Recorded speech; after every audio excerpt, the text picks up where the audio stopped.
Okay, good afternoon. Um, Sorry, just give me a second here.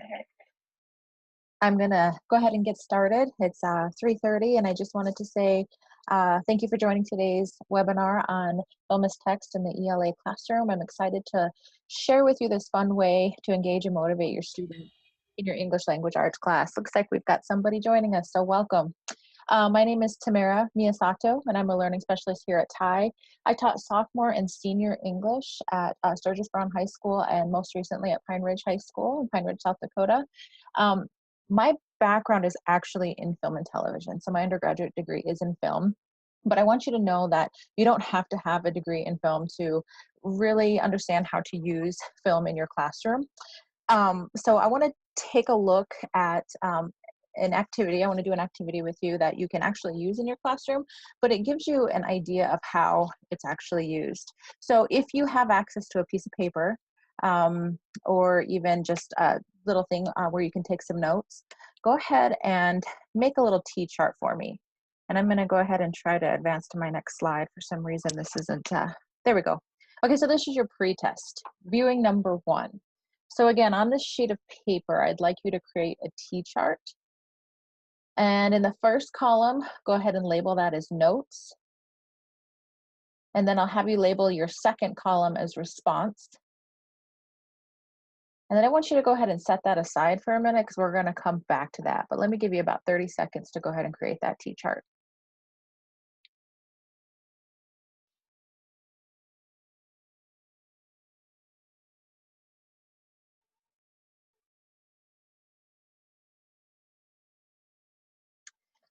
Okay, so for this very first viewing, I don't want you to do anything. I just want you to watch and, think about how you would normally watch a movie. You're just sitting back and passively enjoying it. For example, okay? If you and I were married, I would want to give you what you need. That's all. I'm talking about taking care of each other the best you can. What's wrong with taking care of a woman? She takes care of you. You'll have a hard time finding a woman like that these days. Shoot, you think so? Mm-hmm. I don't know. Lightning could strike.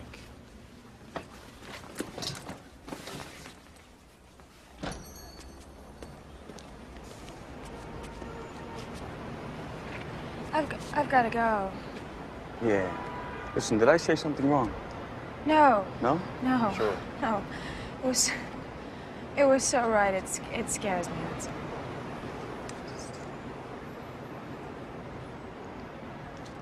You know, I was thinking I don't want you to be my doctor. I don't want you to examine me and... Why? Because I like you so much.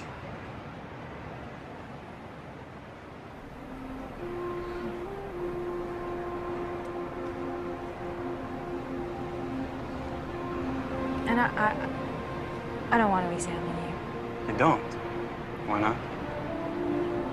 Because I like you so much.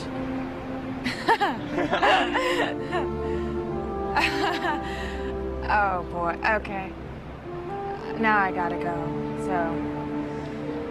Yeah, understood. Okay, all right. Fair enough. I'll see you. Bye. Bye-bye.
Okay, so what was the purpose of that pretest? So again, this is just an example of something that you can actually use in your classroom, but the purpose really being to show yourself and students how we move from passively watching and enjoying movies for entertainment to actually reading film.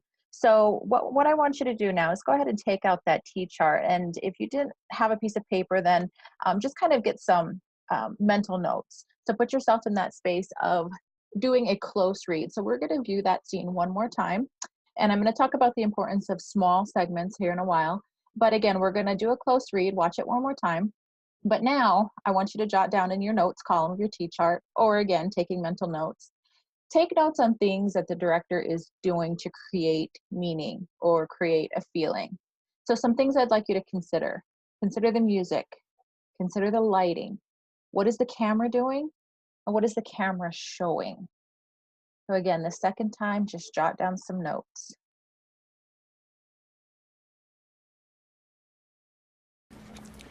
So you and I, if we were married, no, for example, okay? If you and I were married, I would want to give you what you need. That's all. I'm talking about taking care of each other the best you can. What's wrong with taking care of a woman? She takes care of you. You'll have a hard time finding a woman like that these days. Shoot, you think so? Mm-hmm. I don't know. Lightning could strike.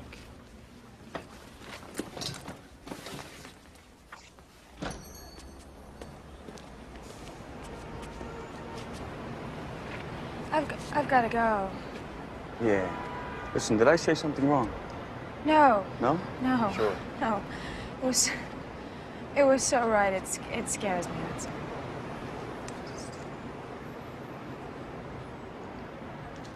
You know, I was thinking I don't want you to be my doctor. I don't want you to examine me and... Why? Because I like you so much.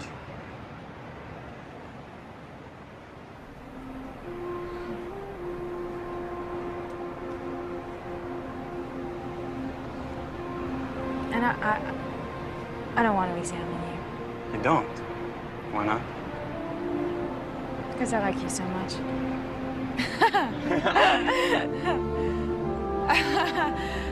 Oh, boy. Okay. Now I gotta go, so... Yeah, understood. Okay, all right. Fair enough. I'll see you.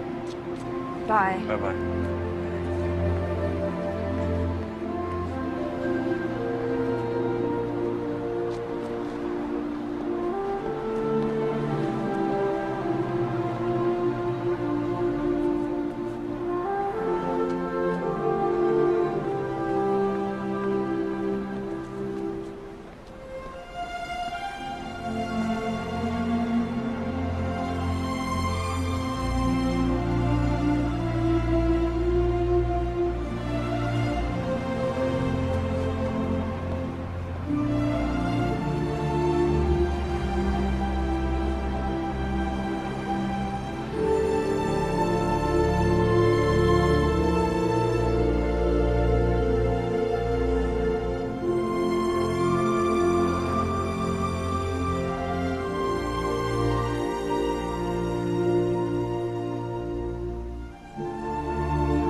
Okay, so after looking at it that second time, and again, this is where we really start to think about how we close read a film text.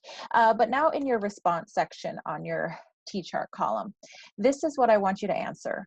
What effect is the director trying to achieve or create, and how does he or she do this? So setting up for your students to write a topic sentence and include support, I want to give you just about, 30 seconds. I don't want you to go into great detail with this, but about 30 seconds and see how you can actually answer those questions. So I'm going to go ahead and have you do that right now.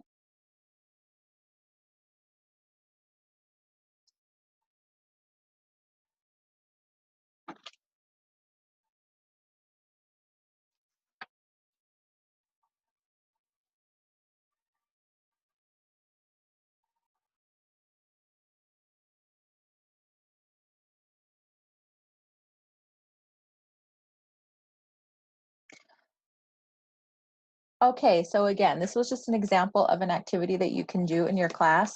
And so let's go ahead and move forward and answer this next question. What does film in the classroom look like? Obviously, it does not look like this. So how many of you guys actually remember watching movies at school? I remember how excited all of us used to get when our teachers would roll out this big dinosaur TV on a cart and a VHS, and we hoped that she'd rented a decent VHS movie. It was fun, but thinking back now, wearing my teacher hat, I can see that we were just passively watching. There was no real learning taking place because most of the time we were watching these movies as some sort of a reward for a Christmas party or a Halloween party. And I'm hoping, I rather doubt, that none of you actually show movies the way that Cameron Diaz does here in the movie Bad Teacher, because this is obviously not how you should use film. But I admit sometimes as teachers we get busy, and I have been known to show a film or two at grading periods. But actually intentionally using film to promote critical thinking skills is really a good opportunity for kids to get excited with their learning. Okay, so going through, before we get started, I've got a couple of resources that I just want to draw your attention to. Jonathan Golden, or John Golden, he's a teacher in Portland, Oregon, and he's got 2 books on the topic. Hello, it looks like we've got somebody who's joined us. Can I go ahead and ask that, I'm not sure if you can see, there's a way to mute your remote, I'm sorry, mute your audio. Let me see if I might be able to do that here. I'm getting a lot of background noise.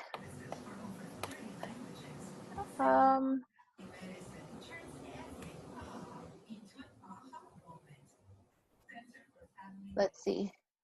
Okay, we'll see if I can do that. Again, I'm not sure. It's LJ025. If I can get you to mute your sound, usually if you kind of move your cursor up here, there's this little mute button. You just click on that. So I hear a TV.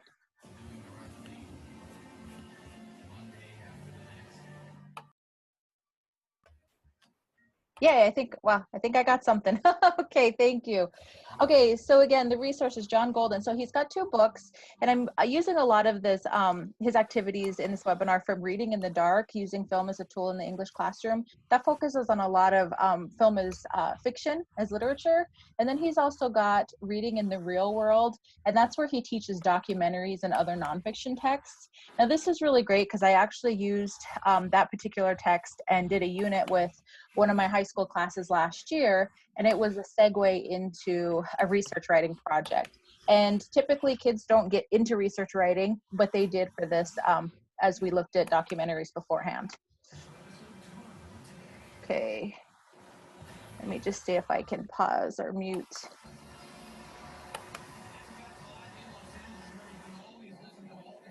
Let's see here. Oh, here, I figured it out. Okay, great. All right, so moving on. So the benefits of using film. Well, first of all, we know that it's appropriate for all content areas. And today we're focusing on using film in the ELA class, but I can't stress how important it is that film can be used in any classes, in math, science, social studies, and other elective courses. There's some really interesting ways to gain buy-in before introducing challenging concepts, and it allows an opportunity to see a concept in action when you might not be able to perform it in a classroom setting. It promotes engagement and confidence. And I want to stress confidence here, because when I say that it's one of those things where I had a lot of my challenging students, they were able to start analyzing. So it built their confidence and got them ready to attack the same strategies with the written text. So in a perfect world, every student would be 100% engaged 100% of the time. They'd actually challenge themselves to think about their learning. And we know that this isn't the case the majority of the time. But sometimes you just need something that the students know well and can relate to in various ways. That's where you enter film. Students know how to watch a movie, and if they're learning how to analyze, evaluate, synthesize, and infer with a little foundation in film basics, their confidence levels naturally boosted. So the confidence they gain in practicing the skills even carries over into the print text, as I said. So it promotes critical thinking. When we think about how many of our students are visual learners, why wouldn't we teach them literary analysis through film? Using a film text, they can see symbolism, they can see how many times it takes place. Characterization is literally right there in front of them, and mood is easily identified through the choices that, through the choices that a director makes. And I'm muting, there we go. Okay, and then let's see, motivating both student and teacher. When we think about how many of our students are, oh, I'm sorry, I just kind of skipped. I was trying to mute people and I lost my place a little bit, sorry. Improve reading and analysis and writing skills. If you're just beginning to utilize film in your classroom, it's beneficial to supplement it with written text. For example, are you asking your students to make predictions about what will happen and to provide reasoning? Try it first with a film clip. Get them comfortable using a visual medium, then provide excerpts from the printed text. These are the exact same skills, simply delivered in a way more accessible and exciting to most learners. Motivating both student and teacher. Finally, we talk about engagement, but an important piece to this is motivation.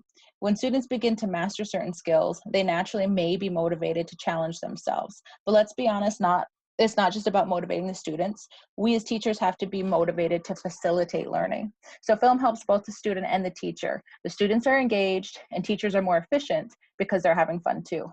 And then the last thing, of course, it easily aligns to standards. Okay. Sorry, I'm having a hard time advancing my slides here. Okay, so I like this quote. We tend to select from a film and stress quite unconsciously those aspects that are the most relevant to us, to our own problems and our own attitude in life, and ignore or minimize the rest. It's by Robin Hood, a Hitchcock scholar. I really like it because by using film, we are building a foundation of learning by accessing prior knowledge. What do these kids already know? How do we help them access it and apply it to what they're learning? In my experiences, my kids had a really hard time relating the content to the bigger picture or to themselves. But film helps them understand that they do know a lot more than they think. The feelings and the emotions are there, and it helps them to tap into a gold mine of prior knowledge. So using this picture, how many of you guys have seen Castaway? So Castaway was, a pretty good movie. No other actors involved. It was just Tom Hanks and Wilson here. How many of you guys actually walked out of the theater thinking, that was really a good movie? It was technically superb, cinematic. The visual cinematic was awesome. I mean, you didn't really do that. My hunch is that you walked out of that thinking, wow, what would I have done in that situation? Could I have been as strong and motivated as Chuck? Could I have let Wilson go? What would I have done? So again, you're really thinking about how you would apply that to your own self and your own life. Okay, lights, camera, action, using film with purpose. Carefully chosen segments are used to practice and strengthen the following skills: active viewing, close reads, discussion, and cooperative learning. You notice when we did the pre-test earlier in this webinar, I chose a very small snippet, no more than 3 minutes, because that allows your students to get into active viewing. So what is that? Well, if you choose this segment to view and discuss, it's just like we would chunk a piece of difficult text. We need to chunk films in the same way because this helps students absorb information, and students are used to watching movies passively. So when you chunk the text, it becomes less likely that they'll just sit back in entertainment mode. I always have some sort of guided reading notes for the students to track what they view. Of course, it's good to model how to take notes while they're actively viewing. But much like C notes, they can help the students interact with the text in a more meaningful way. Shorter segments also allow for the close reads, the read, and the reread the text several times, allowing students to respond. We also talked earlier about confidence and discussing what they know. Applying cooperative learning activities for the students also works wonders. I've seen students engage not only with the text, but also in cooperative learning teams. So you can assign each team a literary element, some technical elements. They have to identify what they are in the text and share it with the class. So there's a lot of really fun things you can do with cooperative learning, especially at the end of a film unit when small groups can apply what they've learned into short films. Okay, so reading literature. As you know, we've got literary elements and devices such as theme, mood, conflict, setting, so on and so forth. These are the things that we look for when we're analyzing literature, but they're also present in film. When reading a film, we usually watch passively. Sometimes we miss things like point of view, foreshadowing, but they're there. So the director in this case is much like the author. He or she makes very intentional choices about how to convey these devices on screen. How does a director do that? Through technical elements, such as camera framing or shots, camera movement, angles, lighting, and sound. So again, I want to stress that you don't have to be a film major or a cinephile to really understand how technical elements convey literary elements. But we're going to take a look at some of these basic things just to show you what I'm talking about.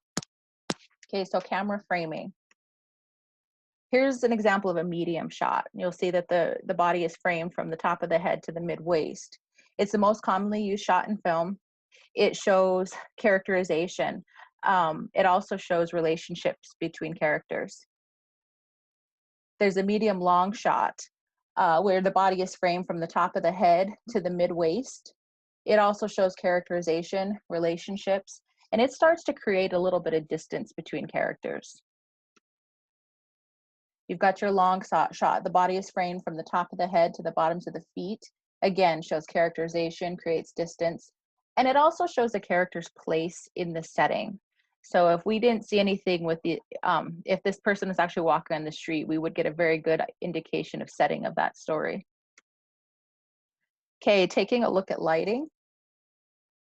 High key lighting. As you can see, it's brightly lit, no shadows.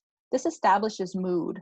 It's typically a happy mood, and it can also establish setting, as you can see from this one. She's overlooking a field. Low key lighting. This is where the lighting is dark, low light with shadows. It also establishes mood. Typically, when you see a lot of shadows like this, it's sinister or suspenseful. But again, it can also establish setting because we know that it's nighttime. Sound, some examples of sound. Okay, so you have diegetic sound. That's a sound that is actually observed in the scene. Examples are conversations, a doorbell, music coming from instruments in the space or radios. It creates a sense of reality or loneliness. And then you have your non-diegetic sound. That's a sound that comes from outside the story space. An example would be romantic or suspenseful music, narration, voiceovers. It also creates mood. So in that clip that we viewed in the beginning, you'll remember all of a sudden that very romantic music the orchestra started playing. It created a mood of love and romance. So all of these things indicate or point the viewers to the direction of literary elements and devices. Okay, so some of the strategies that you can actually use when using film, or that you can integrate when using film in your classroom. So again, reading or viewing logs, organizers, again, that's for the note-taking of close reads. They can be structured in such a way to get students to look for something specific, or they can be very general. Making predictions. Students are able to make predictions in film. They just do it without even thinking about it. Music, lighting, and sound help students make appropriate predictions. Practice showing them how to do this visually and then move right into print texts. Determining mood and tone. Students sometimes have a hard time distinguishing between mood and tone. Mood is easy to grasp, but then ask them about tone and they get confused. So one film I've used to help students with these concepts is Edward Scissorhands. So mood is shown immediately in the opening credits. The dark colors, low-key lighting, and music give us feelings of being creeped out. But when we talk about tone, we see this through the way Tim Burton shows the town. Bright colors, citizens that dress alike, cookie cutter homes. And so when I ask students what the author is really trying to say, they usually come up with the idea of conformity and how people in the town are bored, nosy, and miserable. They typically understand that the author doesn't think highly of these types, and it's awesome to see that light bulb go off when I tell them that's tone. Characterization chart. They can use to be tracked. They can be used to track visual aspects of direct and indirect characterization. They're both kind of easy to identify using film because we actually see and hear the characters on screen, but it's still great practice for students to track these aspects in their notes. Point of view, it's one of the more abstract concepts that my students at least had a hard time to identify. And point of view is somewhat different in film, but it can be a great tool to show students how to look for it in print text. So the camera is looking at this character from whose point of view? How do we know that?